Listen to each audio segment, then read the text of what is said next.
नमो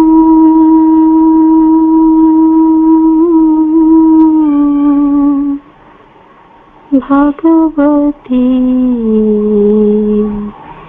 श्री अरविंदाय।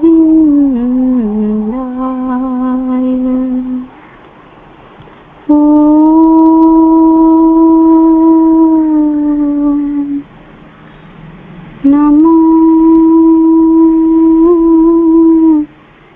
भगवती श्री मीरांबिकाय।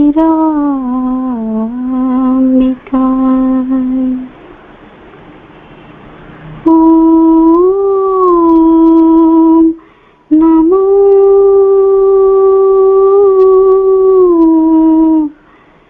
भगवती श्री अरविंदाय।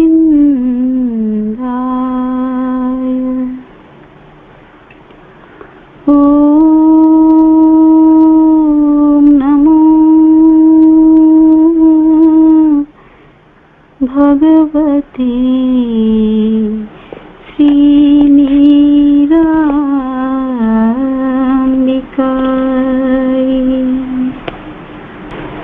परमोच्च प्रभु सत्य नित्यत्वामेव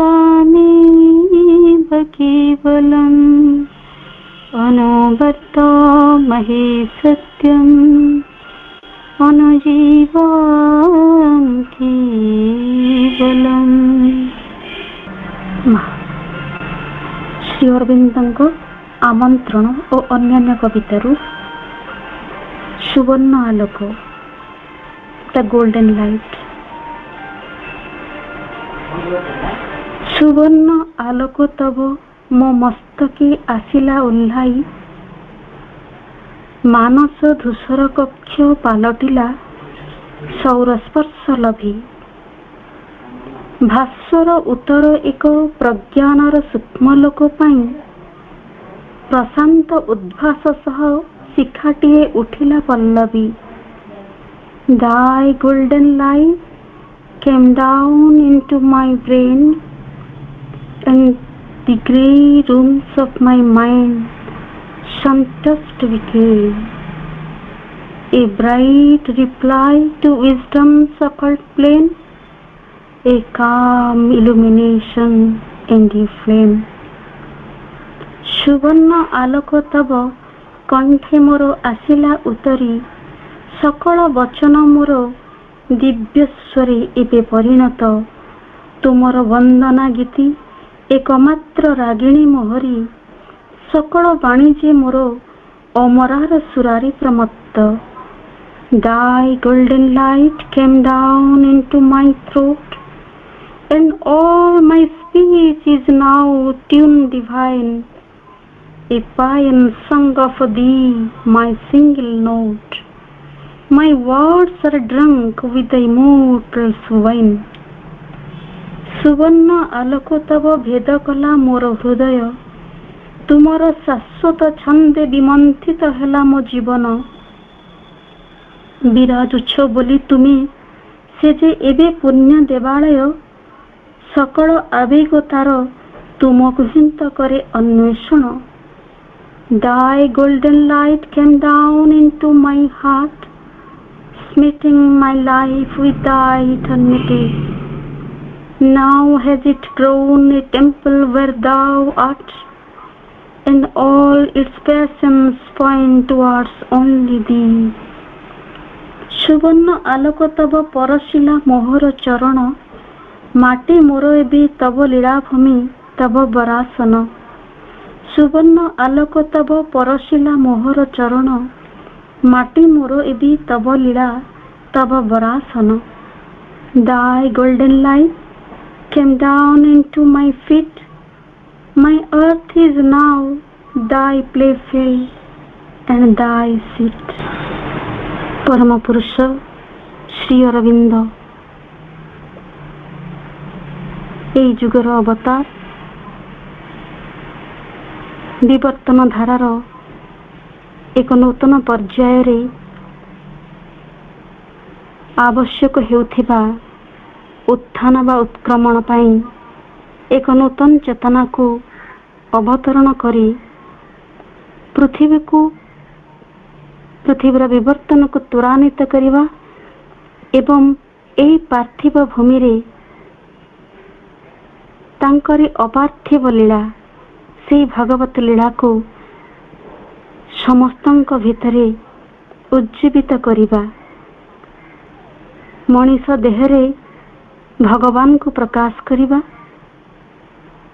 समस्तन को भगवान करई देबा एई भली एक प्रतिश्रुति नहीं अवतार पुरुष परम प्रभु श्री अरविंद ओ सेई आदिमाता जहार आविर्भाव रे सुनिश्चित हो सारी पृथ्वीर भविष्यत शत शत जीव जदि गाढ़तम अंधकार भितर रही थांती तेबे सेथिरे किछि जायस नहीं। मु काली जहां को देखिली से पृथ्वी उपरे उपस्थित तेबे तांकर उपस्थिति ही प्रमाण करुछि जे एई पृथ्वी स्वर्ग रे परिणत हेबो। एठी भगवान प्रकाशित हेबे। श्रीमा दिव्य जननींकर यह थिला प्रतिश्रुति यह थिला अनुभव जो दिन से परम प्रभु श्री अरविंद को देखा गले तेरे श्री अरविंद को केही कहे महाविप्लवी केही कहे महान देशभक्त अबा किए कहे कवि दार्शनिक महायोगी सिद्ध पुरुष अति मानसर अग्रदूत किंतु एकाधार तो से थिले सबु किछि या ठारो आहुरी अधिक किछि। ए दुनिया रे जदि केही श्री अरविंद को तांको स्वरूप रे जानती से होछंती दिव्य जननी आदिमाता। तेबे तांको प्रकाश करिबा पाई मनीषर सीमित मन यथेष्ट नुहे। श्री अरविंद संबंध माँ कहते Sri Aurobindo does not belongs to the past not to history. Sri Aurobindo is the future advancing towards its realization. Sri Aurobindo अतीतर नुहंती किंबा अतीतर इतिहासर मध्य से नुहंती से होचंती महान भविष्यत जहाँकि आपणार उपलब्धि लगे अग्रसर हो चली से भविष्यतर वार्तावह परम संकल्प द्वारा अभिप्रेत एक गौरवमय उज्ज्वल भविष्यतर उपलब्धि को त्वरान्वित करने लगी जो पथरे आमको जीवाकु हेबो से पथ आमको देखिबा पई से अवतरण करिसंती मानव शरीर धारण करिसंती। तेबे विश्व इतिहास रे श्री अरविंद जो सत्यर प्रतिनिधित्व करुछंती ताहाको गोटे शिक्षा किंबा गोटे सत्यर उद्घाटन बोली मध्य कुहा जाई परिबो नाही। ताहा हेउची सर्वोच्च परम सत्तांक ठारू सीधा सड़क प्रेरित होई आसीथिबा एक मीमांसक कर्मधारा। तेबे पॉल रिचार्ड जे कि प्राच्य पाश्चात्य अनेक दर्शन और धर्मशास्त्र पढ़िथिबा जने फरासी देशवासी जेतेबेले पंडिचेरी रे प्रथमे श्री अरविंद को भेटिले से परे दिलीप राय को गोटे चिठी लिखिले सेथिरे लिखुछंती जे मु जीवन काल सारा दुनिया बुली सेई महापुरुष मान को खोजिछि और से माने होछंती जगतर आलोक तार तप शक्ति तार जीवन किंतु एशिया महादेश रे ही मु सेमानक मध्य रे सर्वश्रेष्ठ को भेटिली सेई महानायक आसंता कालीर वीर पुरुष से जने हिंदू तांको नाम श्री अरविंद घोष जो दिव्य आह्वान नहीं मानुषीर नियतिर सिद्धि लगी गोटे देवादिष्ट कर्मर भागवत जंत्रटीए होई उठिबा एवं पूर्णांग जीवन दिव्य समाज दिव्य मानव गठन पाई भगवत जंत्रटीए होई तांकरी कर्मरे निजको नियोजित करी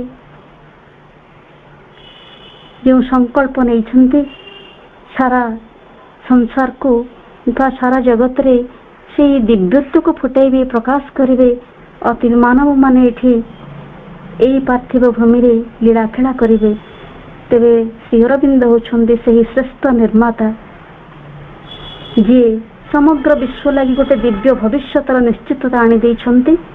ସେ ଆମଠାରେ ସର୍ବଦା ଉପସ୍ଥିତ ରହିଛନ୍ତି, ଆମକୁ ସନ୍ଦୀପିତ କରାଉଛନ୍ତି, ପଥ ଦେଖାଉଛନ୍ତି, ସୁରକ୍ଷା ଦେଉଛନ୍ତି। ତେବେ ସେଇ ଯେଉଁ ରୂପାନ୍ତରିତ ନୂତନ ମାନବ ସମାଜ ଜାତିର ପ୍ରତିଷ୍ଠା ଲାଗି ଆଜି ଆମକୁ ପରମ ପ୍ରଭୁ ଶ୍ରୀ ଅରବିନ୍ଦଙ୍କର ଜୀବନୀ, ଯିଏ ଜଣେ ଆଜନ୍ମ କବି, ମହାବିପ୍ଳବୀ, ମହର୍ଷି, ମହାଯୋଗୀ ଏବଂ ଯୁଗ ଅବତାର ପ୍ରଭୁ ଶ୍ରୀ ଅରବିନ୍ଦ, ଆଜି ପ୍ରଭୁଙ୍କର ସେଇ ଜନ୍ମ ତିଥି ଉପଲକ୍ଷେ ଏହି ଆଲୋଚନାଟି ରହିଛି। ଆମ ଗହଣରେ ମନୋଜ ଭାଇ ଅଛନ୍ତି। ଭାଇଙ୍କୁ ମୁଁ ସମସ୍ତଙ୍କ ତରଫରୁ ପ୍ରଣାମ ନିବେଦନ କରୁଛି, ସ୍ୱାଗତ କରୁଛି। ଉପସ୍ଥିତ ମାତୃପ୍ରେମୀ ଯେଉଁମାନଙ୍କ ଭିତରେ ଏକ ଆସ୍ପୃହାର ଦୀପ ସଦା ଅନବରତ ଜଳି ଉଠୁଛି, ଯେଉଁମାନେ ସେଇ ଦିବ୍ୟ କର୍ମୀଟିଏ ହେବା ପାଇଁ ନିଜ ଭିତରେ ଜାଗ୍ରତ ହୋଇ ଉଠିଛନ୍ତି ଆଉ ଏଠି ସମାବେଶ ହୋଇଛନ୍ତି, ମୁଁ ସମସ୍ତ ମାତୃପ୍ରେମୀଙ୍କୁ ଶ୍ରଦ୍ଧା, ଶୁଭେଚ୍ଛା, ପ୍ରଣାମ ଜଣାଉଛି। ବର୍ତ୍ତମାନ ମାଙ୍କର ପ୍ରଭୁଙ୍କର ଉପସ୍ଥିତିକୁ ଆମେ ସମସ୍ତେ ଆହ୍ୱାନ କରିବା, ପ୍ରାର୍ଥନା କରିବା, ତାଙ୍କରି ସହିତ କିଛି ସମୟ ବଞ୍ଚିବା। ବର୍ତ୍ତମାନ ସେଇ ଆଲୋଚନା ଭିତରକୁ ଆମକୁ ନେବା ପାଇଁ ମୁଁ ମନୋଜ ଭାଇଙ୍କୁ ଅନୁରୋଧ କରିବି। ଭାଇ। କରୁଣାମୟୀ ମା ପରମ ପ୍ରଭୁ ଶ୍ରୀ ଅରବିନ୍ଦ, ଶ୍ରଦ୍ଧେୟ ରତ୍ନ ଆପା, ଉପସ୍ଥିତ ଆଦରଣୀୟ ସମସ୍ତ ଆପା ଭାଇ ବୃନ୍ଦ, ଆଜି ଏହି ପବିତ୍ର ଦିନରେ ଆମ୍ଭେମାନେ ଅନଲାଇନ ମାଧ୍ୟମରେ ଏକତ୍ରିତ ହୋଇ ମାଙ୍କ କୃପା ଲାଭ କରିବା ଯୋଗୁଁ ଧନ୍ୟ ମନେ କରୁଛି। ଆଜି ଗୋଟେ ସ୍ୱତନ୍ତ୍ର ଦିନ ଆମମାନଙ୍କ ପାଇଁ, ପ୍ରଭୁଙ୍କ ଜନ୍ମଦିନ। ଏଇଟା ଆମ ପାଇଁ ଗୋଟେ ଦର୍ଶନ ଦିନ। ତ ଦର୍ଶନ ଦିନର ବିଷୟରେ କହିବା ମୋର ଉଦ୍ଦେଶ୍ୟ ନାହିଁ, ଟପିକ ଅଲଗା ଜିନିଷ, କିନ୍ତୁ ଦର୍ଶନ ମାନେ ହେଉଛି ଇନସାଇଟ୍। ତ ଅନ୍ତରକୁ ଦେଖିବା, ଅନ୍ତରେ ତାଙ୍କ ଉପସ୍ଥିତିକୁ ଅନୁଭବ କରିବା, ତାଙ୍କ କୃପା ପ୍ରାପ୍ତ କରିପାରିବା, ସେହା ହିଁ ଦର୍ଶନ ଦିବସର ସ୍ୱତନ୍ତ୍ରତା। ତ ଆମେ ଯେଉଁ ଶ୍ରୀ ଅରବିନ୍ଦଙ୍କର 150ତମ ଜନ୍ମ ଜୟନ୍ତୀ ପାଳନ ଅବସରରେ ଏହି କାର୍ଯ୍ୟକ୍ରମ ମାନ ଆୟୋଜନ କରୁଛୁ, ଏହା ଖାଲି ଆମେମାନେ ନୁହଁ, ସମଗ୍ର ପୃଥିବୀ ଆଜି ଶ୍ରୀ ଅରବିନ୍ଦଙ୍କ 150ତମ ଜନ୍ମ ଜୟନ୍ତୀ ପାଳନ କରୁଛି। ବିଭିନ୍ନ ଅନୁଷ୍ଠାନ ମାନଙ୍କ ମଧ୍ୟରେ ବିଭିନ୍ନ ରାଜ୍ୟ, ବିଭିନ୍ନ ଦେଶ, ଏପରିକି ସମଗ୍ର ପୃଥିବୀ ଆଜି ଶ୍ରୀ ଅରବିନ୍ଦଙ୍କ ଜନ୍ମ ଜୟନ୍ତୀକୁ ପାଳନ କରିବାରେ ଉତ୍ସବ ମୁଖରିତ ହୋଇ ଉଠିଛି। କିଛି ଦିନ ତଳେ ଆମ ଗ୍ରୁପ ମାନଙ୍କ ଭିତରେ ଗୋଟେ ମେସେଜ ଆସିଥିଲା ଯେ ମିଳିତ ଜାତିସଂଘ ଶ୍ରୀ ଅରବିନ୍ଦଙ୍କ 150ତମ ଜନ୍ମ ଜୟନ୍ତୀ ପାଳନ ଅବସରରେ ଆମ ଦେଶକୁ ସେହି କାର୍ଯ୍ୟକ୍ରମରେ ସଭାପତିତ୍ୱ କରିବାକୁ ଆମନ୍ତ୍ରଣ ଜଣାଇଛି।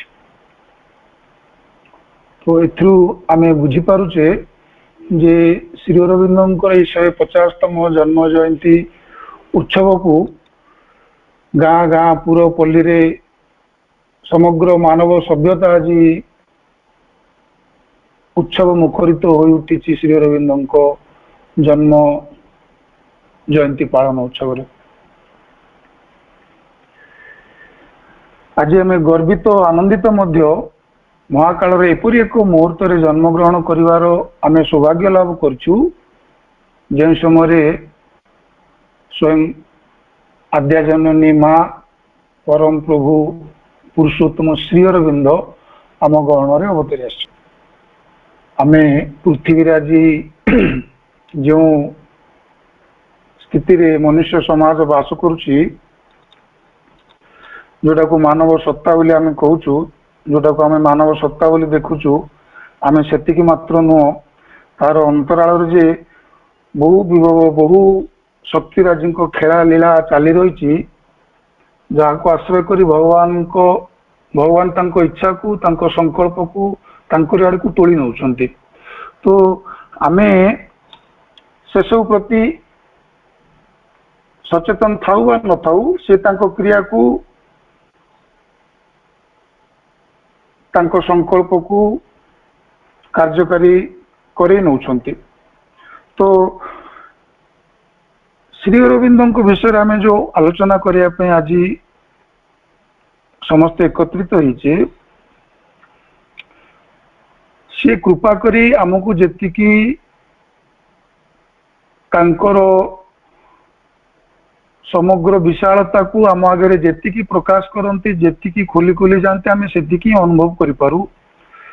कारण मन दे बुझीबा श्री अरविंद को से संभव नुह माँ कहते।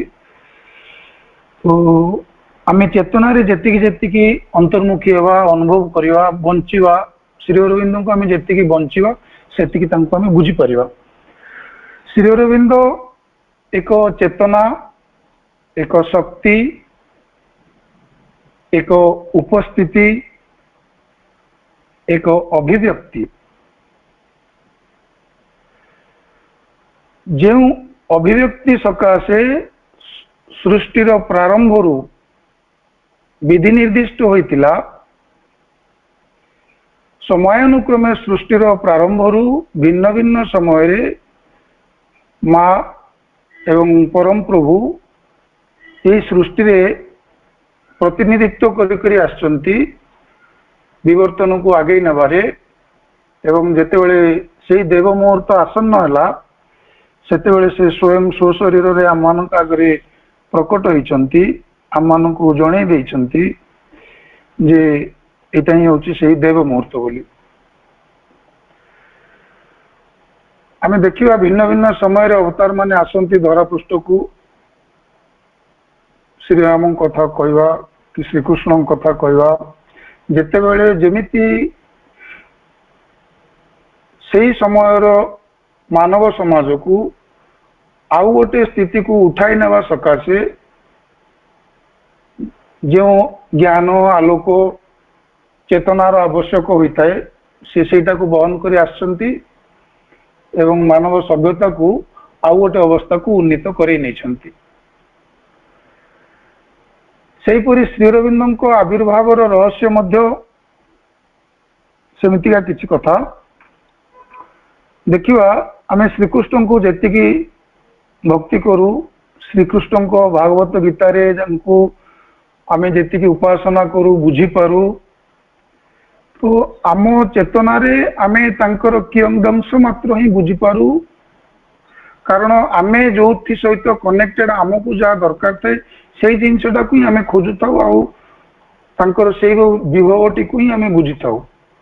किंतु तांको अंतराल रे जदि तांको सामग्रिक भाव बुझिया को चेष्टा करिवा, श्रीकृष्ण को जीवन रो सामग्रिकता को जदि आमे देखिवा, तांको समग्र जीवन एक विप्लवमय जीवन, सबु किछिर अंतराल रे स्थिरीकृत रूपे गोटे परे गोटे कार्य को से कार्यकारी कर जाइछंती। गांधारी तांको कहले जे आपण चाहिथिले मोर 100 पुत्र बंची जाइतांते, युद्धर आवश्यक नथिला। सत कथा श्रीकृष्ण चाहिथिले युद्ध माने युद्ध ही नथंता, किंतु से आसीछंती स्थिरीकृत रूपे मानव सभ्यता रे से सत्य को प्रतिष्ठा करिया पई एवं आउ गोटे अवस्था को मनुष्य जाति को उन्नीत कर नवा पे। ठीक सही परी श्री अरविंद आमे तांको तांको बाह्य गतिवृत्ति रे देखिया को चेष्टा करछु, बुझिया को चेष्टा करछु, किंतु जेतेबेले सामग्रिक रूपे आमे अंतराल को जाऊ देखू, जानिया पे चेष्टा करू, अनुभव करिया पे चेष्टा करू, हृदबोध करिया पे चेष्टा करू, सेतेबेले आमे देखिवा कोनोसी जिनिस से निजे एमती एटा मु करदेवी बोली करना विधि द्वारा स्थिरीकृत होइकी परम प्रभु को द्वारा प्रेरित होइकी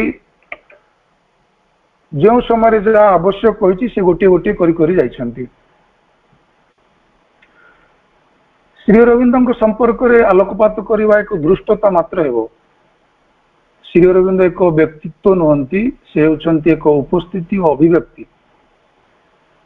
परम प्रभु को आमे से तांके एमती कहीकि आमे सीमित करि पकाऊ, कारण आमे तांको शब्द माध्यम धरवा को व्यक्त करने को चेष्टा करूँ, किंतु ए विशाल अभिव्यक्ति को आमे किपरि व्यक्त करि परिबा, तांको आमे जेतिकी बुझीबा बा जेतिकी बंचिबा से आम घरे सेतिकी प्रकटित हो जाउथांती। से असीमता को आम ससीमता किपरि करि परिबो, तथापि आमे चेष्टा करिबा तांको जीवनर गोटे गोटे अंश को आम सीमित मन साहाय्य बुझिया पे। श्री अरविंद को आमे आजन्म कवि रूपे व्यक्त कले। आदिर मानव सभ्यता कवि बा मनीषी श्री अरविंद को बुझाकू बा आकलन करने को जाई यह कहूँ जे समग्र विश्वर इंग्राजी साहित्य पृथ्वीर कौन सी लेखक लेखार एते शब्दकोश नाई, किए एते शब्दकोश व्यवहार करि नांती, जहाँ श्री अरविंद समग्र साहित्य रे भिन्न भिन्न भाव विभिन्न शैली रे श्री अरविंद प्रयोग करछंती। पृथ्वी रे अनेक बड़ बड़ लेखक शेक्सपियर हुंतु कि टॉल्स्टॉय हुंतु, एमती पृथ्वी रे अनेक लेखक अछंती, कहार लेखार एते शब्दकोश किए भी व्यवहार करिनांती। महान महान लेखक तांको दिग्गतता और विज्ञता को प्रदर्शन करिसंती संत, किंतु से सबू किछि अलगा कथा, से सबू अतीतर कथा, सत्यर किछि अंश को बा गोटे गोटे विभव को ही से माने व्याख्या करि जाइछंती बा आम आगे रखी जाइछंती। किंतु श्री अरविंद प्रत्येक लेखारे से सत्य को बा ट्रुथ को एज इट इज पूर्णांग रूपे देखि परिबा भली आम आगे अभिव्यक्त करि जाइछंती। तांको लेखा माध्यम रे तांको लेखनी मनरे सत्य को पाखुड़ा पर पाखुड़ा खोली खोली जाइछंती। अभिव्यक्तिर पथ को सत्यर प्रकाशोन्मुखी पथ को आम आगे देखाई दी जाइछंती। तांको विभिन्न ग्रंथावली माध्यम रे जहाँ मानव मन भाभी परिबनी, कल्पना मध्य करि परिबनी, एही भली सबु महासत्य जहाँ विश्व चेतना रे आज पर्यंत प्रकाशित होई नाही। सत्यर रूप रंग गंध प्रत्यंग प्रत्येक अंग प्रत्यंग को जहाँ आज पर्यंत धरा पृष्ठि रे अभिव्यक्ति होई पारि नाही, सेही भली सबु सत्य को श्री अरविंद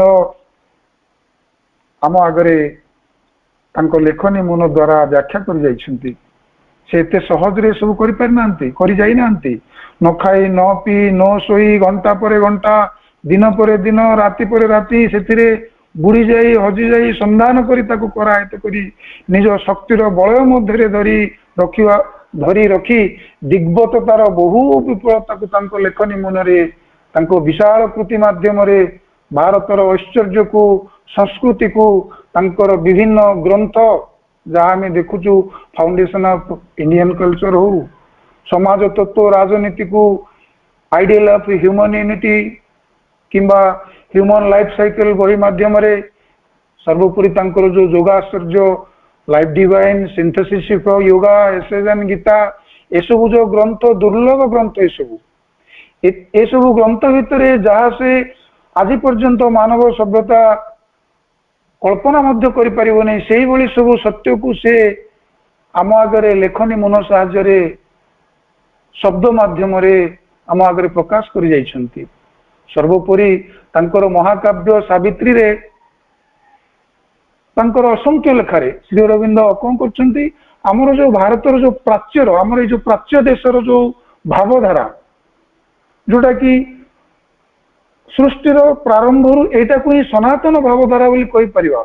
ए जो सनातन भावधारा को पाश्चात्यर गोटे चमत्कृत भाषा इंग्राजी भाषा ता माध्यम रे जेउ भली प्रकाश करे गले श्री अरविंद मनुष्य जाति आगे रखी दे गले ता एते सहज कथा नुह।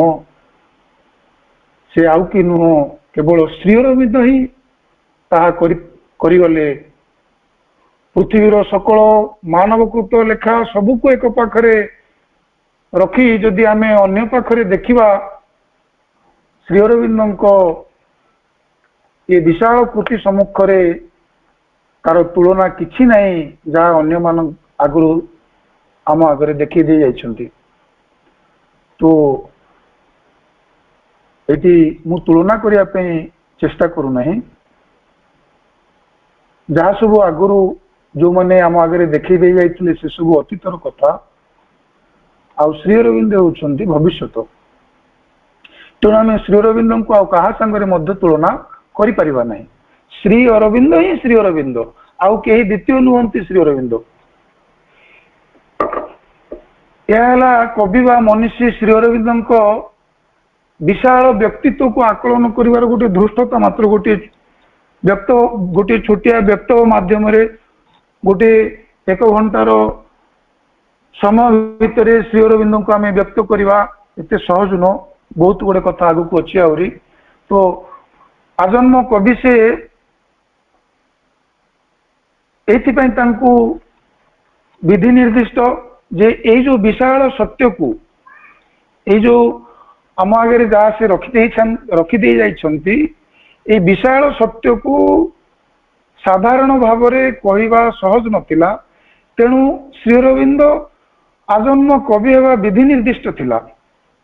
ତେଣୁ ସେ ଛୋଟବେଳୁ ବିଦେଶକୁ ଗଲେ, ବିଦେଶର ବହୁତ ଗୁଡେ ଭାଷାରେ ପାଣ୍ଡିତ୍ୟ ଅର୍ଜନ କଲେ ଏବଂ ସେହି ପାଣ୍ଡିତ୍ୟପୂର୍ଣ୍ଣ ଅବସର ଭିତରେ ଦେଇ ଯେଉଁ ସବୁ ଲେଖା ତାଙ୍କ ଭିତରେ ଦେଇ ଅଭିବ୍ୟକ୍ତି ହେଇଗଲା, ପ୍ରକାଶିତ ହେଇଗଲା, ସେ ସବୁକୁ ଶବ୍ଦ ମାଧ୍ୟମରେ, ବହି ମାଧ୍ୟମରେ ମନ୍ତ୍ରବତ୍ ସେ ଆମ ଆଗରେ ଗୋଟେ ଗୋଟେ ରଖିଦେଇ ଗଲେ।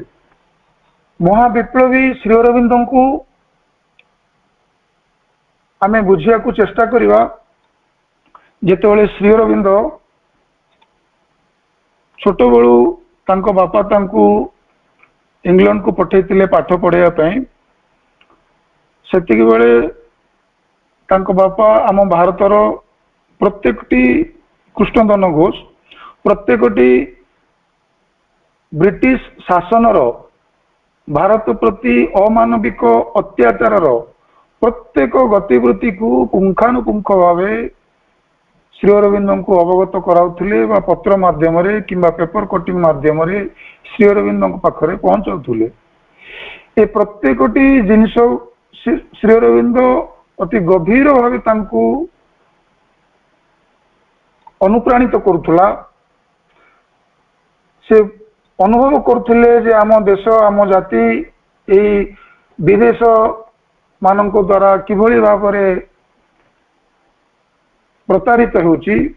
ତେଣୁ ତାଙ୍କ ଭିତରେ ସେତେବେଳଠାରୁ ହିଁ ଦେଶ ପ୍ରେମର ଭାବଧାରା ସବୁ ଜାଗୃତ ହୋଇ ଧୀରେ ଧୀରେ ବିକଶିତ ହେବାରେ ଲାଗିଥିଲା। ଆମେ ଭାବୁ ଏଇଆ, କିନ୍ତୁ ବିଧି ନିର୍ଦ୍ଦିଷ୍ଟ ସେ ସେୟା କରିବା ପାଇଁ ହିଁ ଆସିଛନ୍ତି। ତେଣୁ ତାଙ୍କର ଯୋଉ ବିପ୍ଳବୀ ଜୀବନର ପ୍ରାରମ୍ଭ ସେତେବେଳୁ ହିଁ ଆରମ୍ଭ ହୋଇଯାଇଥିଲା। ଯେତେବେଳେ ସେ ଇଂଲଣ୍ଡରେ ଥିଲେ ସେତେବେଳେ ବି ସେ ବିଭିନ୍ନ ବକ୍ତୃତା ମାଧ୍ୟମରେ, ବିଭିନ୍ନ ସଂଗଠନ ମାଧ୍ୟମରେ ସେଠି ସେ ଖୋଲାଖୋଲି ଭାବେ ବ୍ୟକ୍ତ କରୁଥିଲେ। ତ ତାଙ୍କର ଯୋଉ ବୈପ୍ଳବିକ କାର୍ଯ୍ୟଧାରାକୁ ଯଦି ଆମେ ଦେଖିବା, ଯେତେବେଳେ ସେ ଭାରତବର୍ଷ ଆସିଲେ, ଭାରତବର୍ଷ ଆସି ତାଙ୍କର ବୈପ୍ଳବିକ କାର୍ଯ୍ୟଧାରାକୁ ତିନୋଟି ୱେରେ ସେ ସେଟାକୁ କାର୍ଯ୍ୟକାରୀ କରିବା ପାଇଁ ରୂପ ଦେଇଥିଲେ। ଗୋଟେ ହଉଛି ବୈପ୍ଳବାତ୍ମିକ କାର୍ଯ୍ୟ ଓ ସମ୍ପ୍ରଦାୟର ଗଠନ, ଦ୍ୱିତୀୟଟି ହେଉଛି ଗୋଟିଏ ପ୍ରକାଶ ପ୍ରଚାର ବ୍ୟବସ୍ଥା ଯାହାର ଲକ୍ଷ୍ୟ ଥିଲା ସମଗ୍ର ଜାତିକୁ ସ୍ୱାଧୀନତାରେ ଦୀକ୍ଷିତ କରିବା, ଏବଂ ତୃତୀୟଟି ହେଉଛି ଏକ କ୍ରମବର୍ଦ୍ଧିଷ୍ଣୁ ଅସହଯୋଗ ଓ ନିଷ୍କ୍ରିୟ ପ୍ରତିରୋଧ ଦ୍ୱାରା ବିଦେଶୀ ଶାସନକୁ ଦୁର୍ବଳ କରିଦେବା। ବୈପ୍ଳବାତ୍ମିକ କାର୍ଯ୍ୟ ଓ ସମ୍ପ୍ରଦାୟ ଗଠନର ଉଦ୍ଦେଶ୍ୟ ହେଲା ଯେ, କାରଣ ସମଗ୍ର ଭାରତ ଜାତି ସେତେବେଳେ ନିଷ୍କ୍ରିୟ ହୋଇକି ଥିଲା। କେହି ବି ସ୍ୱପ୍ନରେ ଭାବି ପାରୁନଥିଲେ ଯେ ଭାରତକୁ ଆମେ ସ୍ୱାଧୀନ କରିପାରିବା ବା ସ୍ୱାଧୀନ ଭାରତ ବୋଲି କିଛି ଗୋଟେ ସମ୍ଭବ आमे निजे आम शासन व्यवस्था शासन खसड़ा तैयारी करिवा आमे आम निजको राजनीति करिवा आम देश को आमे निजे चलैवा एपरि का भितरे कौन चिंता भावना भी नथिला। तो भाभी देखंतु सेही भली स्थिति रे जणे किए भाभी पारुचंती जे एई देश मानव समाज को समूह को एभली भावरे जागृत करेवा एभली मंत्र द्वारा दीक्षित करेवा जो द्वारा कि तांको मन भितर गोटे विप्लवात्मक विचारधारा आसीबो समस्ते संघबद्ध हेबे संगठित हेबे एवं एई देश देशात्मक कार्य विरोध में आम देश को स्वाधीनता आनिमारे समस्ते संघबद्ध होई कार्य करिवे एई भली भावधारा श्री अरविंद लोक मानक भितरे जनसमाज भितरे जागरण करिया पई प्रथमे एई भली भाव से रूप देइथिले। विभिन्न गोष्ठी एसबू तैयारी करिया पई से प्रथमे जतिन बोली जणे बंगदेशीय युवक जे कि बरोदारे सेनाबाहिनी रे कार्यरत थिले सेतेबेले श्री अरविंद बरोदारे गायकवाड़ को पाखरे राजकार्य कार्य कर्मरत थिले। तो से सब आम आगे आलोचना कर सारी मुझा भर को जीविनी। तो तांको साहाय्य से बंगदेशर स्थिति विषय अनुध्यान कले और बुझी देखिले जे बंगदेश किसी कार्य संभव हो पार। तो तापर से धीरे धीरे गोष्ठी केन्द्र मान सब स्थापना कले जोटी कुस्ती कसरत घोड़ा चालना किंबा दंड चालना यही सब आखड़ा जोड़ा आम भाषा आम को आखड़ा। तो यही सब जिन संगठन मान को प्रथमे गाँ गाँ पुरपुर तैयारी कले अंतराल रही से पर्यंत से सम्मुख को आसुनथुले एवं जिते से बरोदार थिले ही से हिंदू प्रकाश बोली गोटे पत्रिका ये जो देशात्मक बोधक लेखा गुराक लिखुले यही लेखा माध्यम प्रथमे प्रथमे से लोक मान मन भीतर यही भाव जागृत करथिले। तांकर लक्ष्य थिला जे किभली भावरे मानव छोट छोट गाँव रो समस्त मानव सभ्यता को धीरे धीरे ताकू कांग्रेस पर्यंत आनी पहुंचेले एवं जातीय कांग्रेस रो आभिमुख्य थिला हाँ विदेशी सरकार जेमिति हम करछंती ठीक अछि आमे आम सुविधा को तांको पाखरु केमिति आज्ञा बाबू धन कहीकि तांको पाखरु आमर कार्य सब आम आदाय करनवा एही भली भावधारा जेतुळे आम जातीय कांग्रेस थिला एही जो निष्क्रियता बोध एही बोध को श्री अरविंद बुझीपारी चेष्टा कले जे जातीय कांग्रेस को किभली यही भावधारा भितर यही विप्लवात्मक भावधारार प्लाटफर्म बनवाई से कांग्रेस को मध्य अख्तियार को आने चेष्टा करथिले एवं श्री अरविंद अक्षम नीतिवादी नुहति कि दुर्बल शांतिवादी भी नुहति तेणु से ये जो वैप्लवात्मिक गतिधारा भितर दे देश को स्वाधीनता करने चेष्टा करथिले। तो यही जो कार्यधारा भितर बंग भंग गोटे एमिति स्थिति जोटा कि ए कार्यधारा को एकदम मंत्रमुग्ध करी शक्ति जोगाई देश भितर पूरा पूरा पल्ली रे एक देशात्मक बोधर एक सक्रिय आंदोलन रूप दबारे जो बंग भंग जिते परिस्थिति आसला ये बंग भंगर परिस्थिति भितर देकी समग्र बंगवासी मंत्रमुग्ध हो उठिले एवं सेतेबेले भी श्री अरविंद सम्मुख को आसी नांती जिते वंदे मातरम पत्रिका को ब्रिटिश सरकार अदालत को घोषाड़े एवं वंदे मातरम पत्रिका जो अदालत को आसला विचार हाँपाई जे एक देशद्रोह मूलक गतिवृत्ति सब चली सेतेबेले श्री अरविंद को प्रकाश एकदम सम्मुख को फ्रंट को आसिकी ब्रिटिश मान सम्मुख चैलेंज कर से कहले जितेबाला वंदे मातरम पत्रिका को देशद्रोही सब्यस्त करने चेष्टा कले से श्री अरविंद खोला खोली कहले जे तुम ब्रिटिश शासन व्यवस्था को आम बिल्कुल मानिया प्रस्तुत नुह आम तुम शासन व्यवस्था को स्वीकार करूना से खोला खोली श्री अरविंद सम्मुख को आसिले। बहुत कम समय भितर सबु कथा व्यक्त करि परिबि नाही, तेणु बहुत सर्टकट करने पड़ुची, समय कम। वंदे मातरम पत्रिका पर जातीय महाविद्यालय प्रतिष्ठा होइतिला एवं धीरे धीरे वंदे मातरम पत्रिका मध्य बंद हो जाए बाध्य है। बंद माने ताकू तार संबल आर्थिक स्थिति सेते मजबूत नथिला, किंतु जेतेबेले श्री अरविंदो को इंग्रेज सरकार कारारुद्ध कले सेतेबेले धीरे धीरे से सुंदर वंदे मातरम पत्रिका जहाँ समग्र बंगवासी हृदय रे स्थान पाइतिला धीरे धीरे से बंद होगापी गला। सेतेबेले जो माने सब कार्यभार तुलाउथिले वंदे मातरम पत्रिकार से माने देखिले जे एते सुंदर पत्रिका को आर्थिक संकट जो आम बंद कर देचु केते बड़ घोर निंदा अपवादर परिस्थिति आसीबो। तेणु से माने जेमिति गोटे वीर पुरुष केतेबेले पछघुंचा दिए नहीं, सम्मुख को गोली खाइले गोली बाजिकी देश माँ शहीद पछे पछघुंचा देवी नहीं।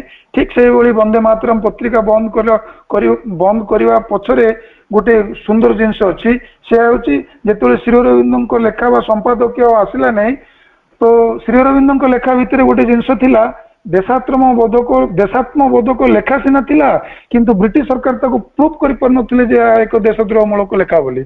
किंतु अन्य माने जेतेबेले आसिले ये जो वंदे मातरम पत्रिकार परिचालना करने से कौन कले ना ताकू स्व इच्छा रे बंद करदे इच्छा कले।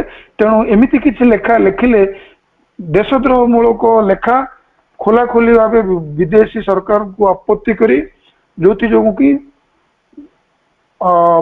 इंग्रेज माने वंदे मातरम पत्रिका को संपूर्ण रूपे बंद कर देथिले। असला प्रूफ हो जाइतिला जे एक देशद्रोह मूलक लेखा गुराक एथिरे प्रकाशित होउछ बोली। तो एठी आलोचना ए सब करिवार उद्देश्य हला आमे तांकर छोट छोट प्रत्येक गतिविधि को समस्ते जानिचे, बहुत वर्ष वर्ष धरी विभिन्न पत्र पत्रिका ग्रंथ बही माध्यम आमे सब जानिचे। मु एठी कहवार उद्देश्य हला जे प्रत्येकटी गतिविधि भितरे देश को जागृत करिवारे जनमानस समाज रे एक विप्लवात्मक स्थिति आनिबारे ब्रिटिश शासनतंत्र को खोला खोली चैलेंज करिबारे एपरिकी से जो व्यवस्था करथिले सेथिरे एक प्रजा कोर्ट ताकू श्री अरविंद एक अन्य ना देथिले ताकू सालिस बोली कहथिले, सालिस जो थिरे कि आमे माने आम विचार को आमे करिवु, आम देशर विचार व्यवस्था आम सालिस कोर्ट माध्यम रे आमे स्थिरीकृत करिवु। तेणु तुमर कौन कोर्ट कचेरी को मानिबु नहीं किंबा तुम कौन विदेश शासन विरुद्ध रे खोला खोली भाव में श्री अरविंद चैलेंज करथिले। सेटा को बंगवासी समग्र देश रे समग्र सेतेबेले तिलक भी साथ देथिले। कांग्रेसर अधिकांश नेतृवृंद श्री अरविंद को साथ देले एवं आंदोलन प्रोसेसटा एभली भाव में तीव्र होउथिला ताको ब्रिटिश सरकार अवरोध करि परिबे नै। सेतेबेले ब्रिटिश सरकार देखिले जे एभली एक व्यक्तित्व एक डेंजरस मैन भारत रे जति दिन पर्यंत एपर एक डेंजरस मैन को आमे काबू करि परिनामु सेतेबेले आम शासन पद्धति को आमे सुचारू रूपे परिचालना करि परिबा नाही बोली एक ब्रिटिश गवर्नर किए जने मंतव्य देले एवं से जिनस तांकर पार्लियामेंट रे भी आलोचना होइतिला।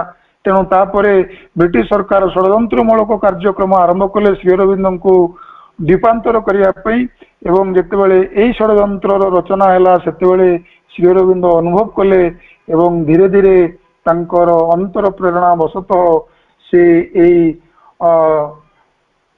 खोला जो राजनैतिक क्रियाकलाप से संपूर्ण निजको नियोजित करथिले, सेथिरे निजको प्रत्याहार करनेले। अंतराल आउ गोटे जिनस रहीगला जिते श्री अरविंद को कारारोध करागला सेतेबेले कारारोध समय श्री अरविंद भगवत प्राप्ति होइतिला। सर्वभूत से श्रीकृष्ण को देखि पारथिले। सब जिनस आमे समस्ते आमर आमे जानिचे, तो मु से पाठ को भी जाऊने, समय बहुत कम। तो अंतर प्रेरणा वशत श्री अरविंद विप्लवात्मक कार्यधारा निजको प्रत्याहृत करने अंतर प्रेरणावशतः से चंदन नगर गले एवं चंदन नगर किभली जीवन यापन करते से आम जाचे से अंतर प्रेरणावशतः प्रभु आसी पंडिचेरी उपनीत हेले। तो तांको वैप्लवात्मिक गतिधारार प्रत्येकटी लेखा प्रत्येकटी क्रिया प्रत्येकटी गतिवृत्ति पछरे यही भावधारा थिला जे से किभली देशमाता को स्वतंत्र करेबे यही ब्रिटिश शासन कबलरू यही मानव सभ्यता को मुक्त कराइबे से ही तांकर लक्ष्य थिला एवं से सेटारे सक्सेस भी हेतिले एही भली माध्यम रे जोटा कि दीर्घ दिन लागला सत्य किंतु आम देश स्वाधीन होइतिला। तो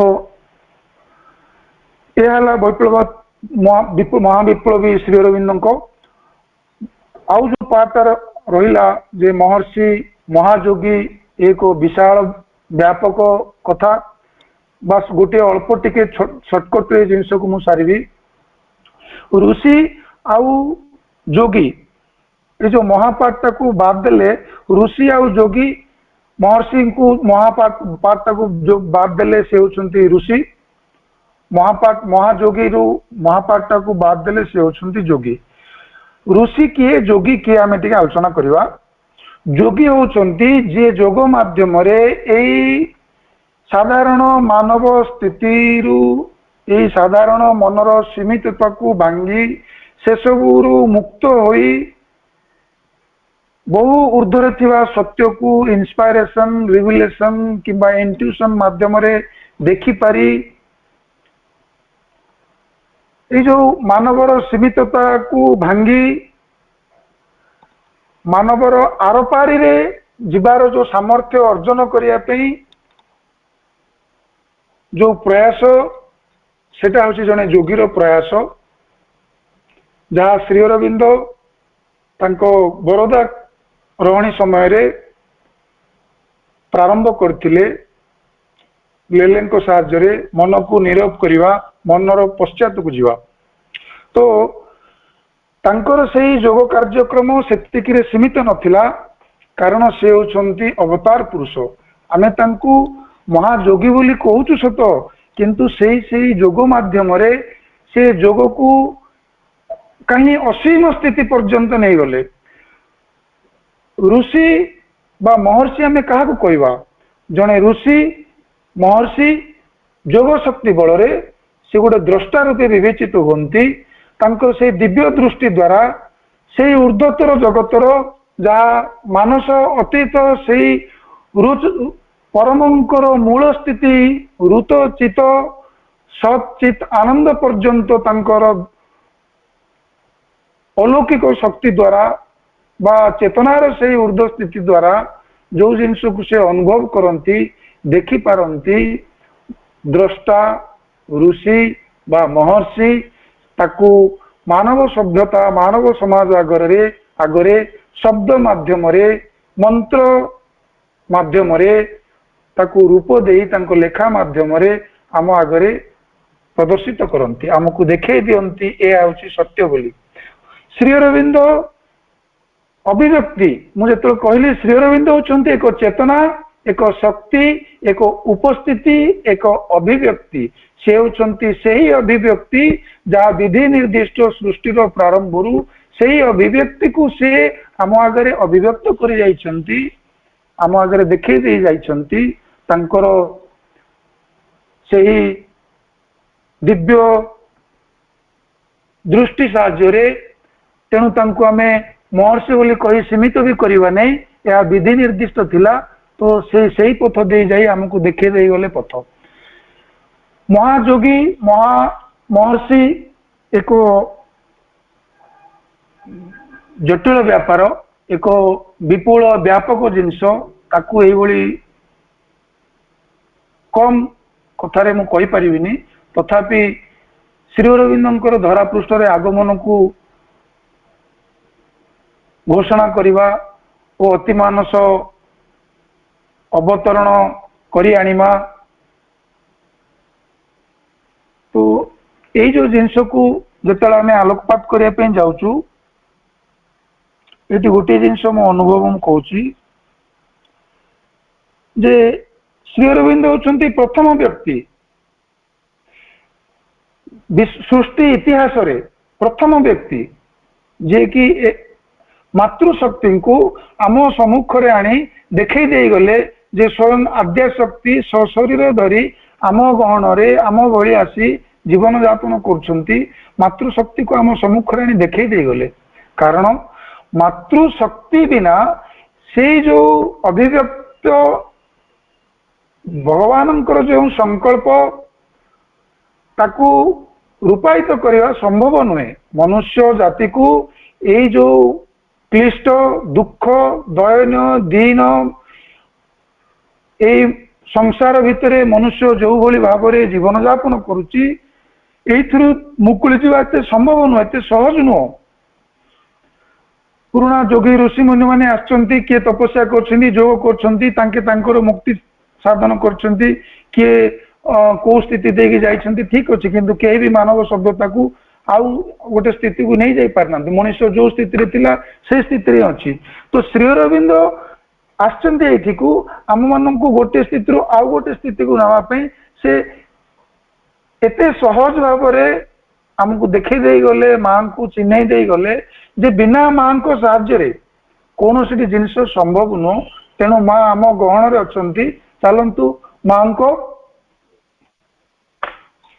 गहन रे आमे माने तांको प्रदर्शित रास्ता रे आगु जीवा तो श्री अरविंद मातृशक्ति को धरा पृष्ठ रे आगमन को घोषणा करिवा और अति मानस को अवतरण करिवा और मानव समाज को रूपांतर रास्ता देखेवा यह होची तांको अभिव्यक्तिर मूल मंत्र तो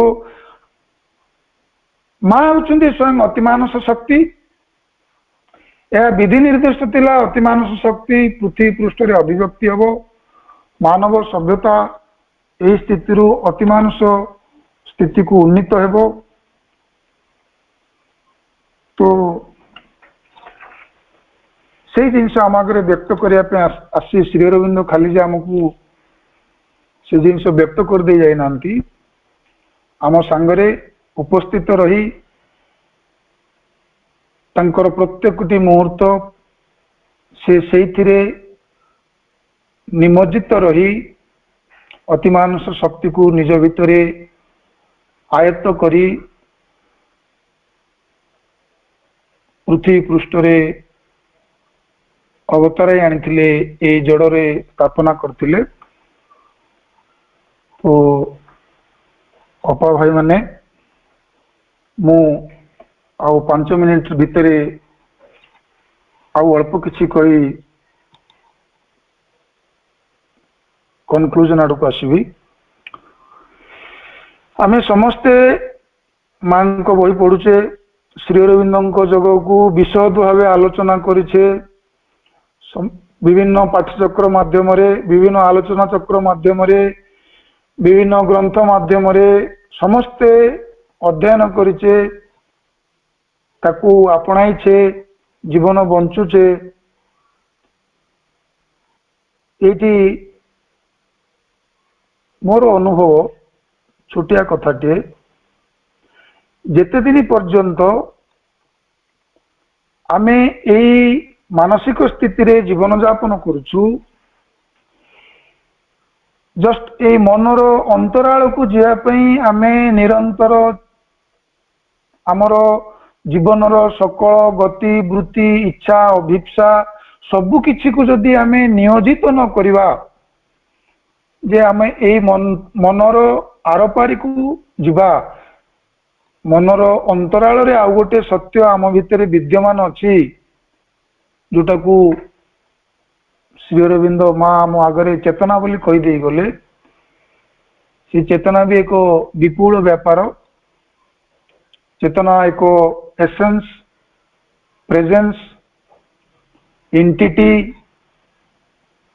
एवं पर्सनालिटी एवं बीइंग जो पराशक्ति आद्या अद्वितीया पराशक्ति रूपे सकल सृष्टि ऊर्ध्वरे सनातन चेतना रे पुरुषोत्तम को धारण करी मां छिड़ा होइछंती बोली श्री अरविंद जो घोषणा करछंती मां होचंती पुरुषोत्तम को चेतना और शक्ति मध्य तो सेही चेतना ही ये धरा पृष्ठ रे सकल अणु परमाणु कण कण भितर भर्ती होकर रही से चेतना ही होती माँ एवं ए सृष्टि को तोली तोली आज ये अवस्था पर्यंत आनी।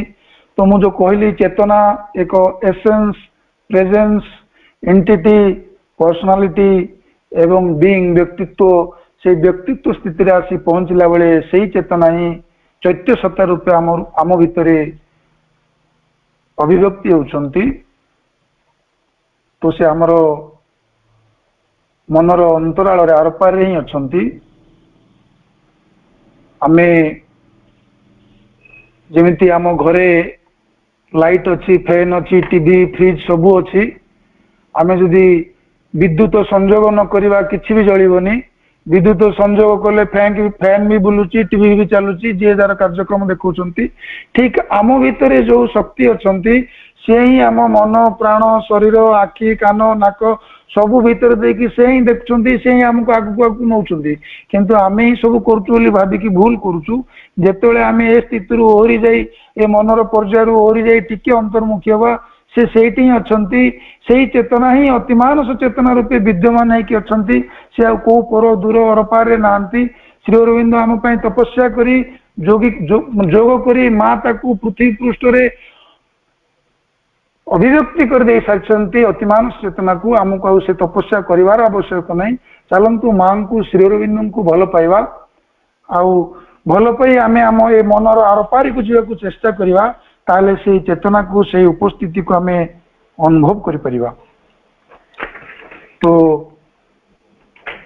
श्री अरविंद एक चेतना एक शक्ति एक उपस्थिति तथा अभिव्यक्ति तांको शरीर दिव्यतारे दीप्तिमंत तांको स्नायुराजी अतिमानस शक्तिर आधार तांको बोध शक्ति परमानंद रे भरा तांको श्वास वायु उल्लासर अविरत प्रवाह तांकर बुद्धिमत्ता अफुरंत एवं ज्ञान दीप्त तांकर आत्मा अनंतंक सह एकीभूत तांकर आत्मा शक्ति एक गौरवाज्वल सूक्ष्म दर्शन दिगरे प्रसारित सर्वोपरि तांकर लेखा गुड़िक एक समदर्शी प्रशांति मध्यरु अवतीर्ण।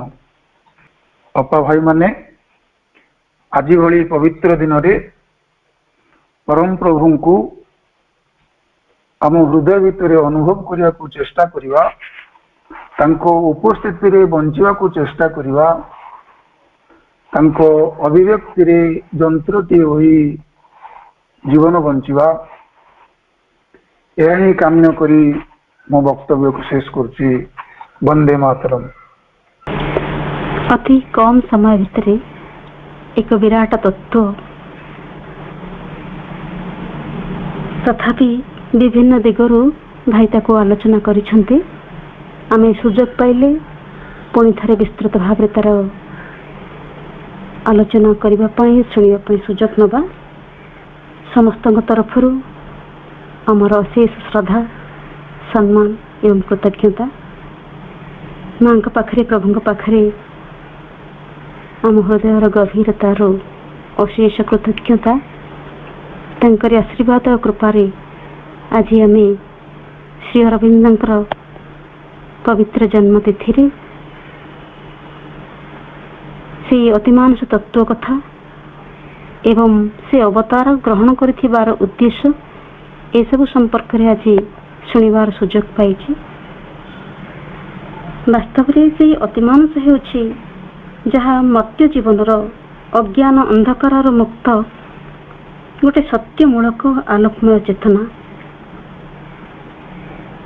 आमे माने वर्तमान जो स्वाभाविक विवर्तनमान अस्तित्वर भित्ति जोड़ा रही महा अज्ञानता भितर से महा अज्ञानता भितर जमी सतत मुक्त होगा एवं आम भितर जो अज्ञानमय स्थिति रही से भितर बाहरी जाई गोटे आत्मज्ञान विश्वज्ञान जहाँकि गोटे यथार्थ चेतना बा विश्व रे आम अस्तित्वर जहाँ यथार्थ उपयोगिता रही तार अर्थ आमे समस्ते अतिमानव हेबा। जो अतिमानस क्रियार परिणति ही हेबो अतिमानव कारण अतिमानस हेउछि अतिमानव ଏହି ଅତିମାନସ ହିଁ ବେଦର ଯୋଉ ରୁଚିତ ଯାହା ଆପଣାର ସ୍ୱରୂପ ଓ ସମ୍ଭୂତି ବିଷୟରେ ସମ୍ପୂର୍ଣ୍ଣ ଅବଗତ ରହିଥିବା ଯଥାର୍ଥ ବିଜ୍ଞାନମୟ ପୁରୁଷ ହିଁ ତାକୁ ଅନୁଭବ କରିପାରିବ। ତେବେ ଆମ ଭିତରେ ଆମେ ସେ ବିଶ୍ୱକୁ ଧାରଣ କରିଛେ ଏବଂ ସେ ପରମ ବ୍ରହ୍ମଙ୍କର ବିରାଟ ଆତ୍ମ ପ୍ରସାରଣ ଆମ ଭିତରେ ଘଟୁଛି, ଯେହେତୁ ଅତିମାନସର ସ୍ପର୍ଶ ଆମକୁ ରହିଛି। ତେଣୁ ଆପଣାର ବିଜ୍ଞାନମୟ ଶକ୍ତି ଦ୍ୱାରା ଏହି ସଚ୍ଚିତ ଆନନ୍ଦ ତତ୍ତ୍ୱକୁ ଆମ ଭିତରେ ପ୍ରକାଶ କରିବା ଏବଂ ତାର ମୂଳ କଥା ରହୁଛି ଗୋଟେ ବାସ୍ତବ ରୂପାନ୍ତର ନ ଘଟିବା ପର୍ଯ୍ୟନ୍ତ ମନ ପ୍ରାଣ ଶରୀରରେ ଯଥାର୍ଥ ଭାବରେ ଦିବ୍ୟ ଜୀବନ ପ୍ରକାଶିତ ହେବ ନାହିଁ।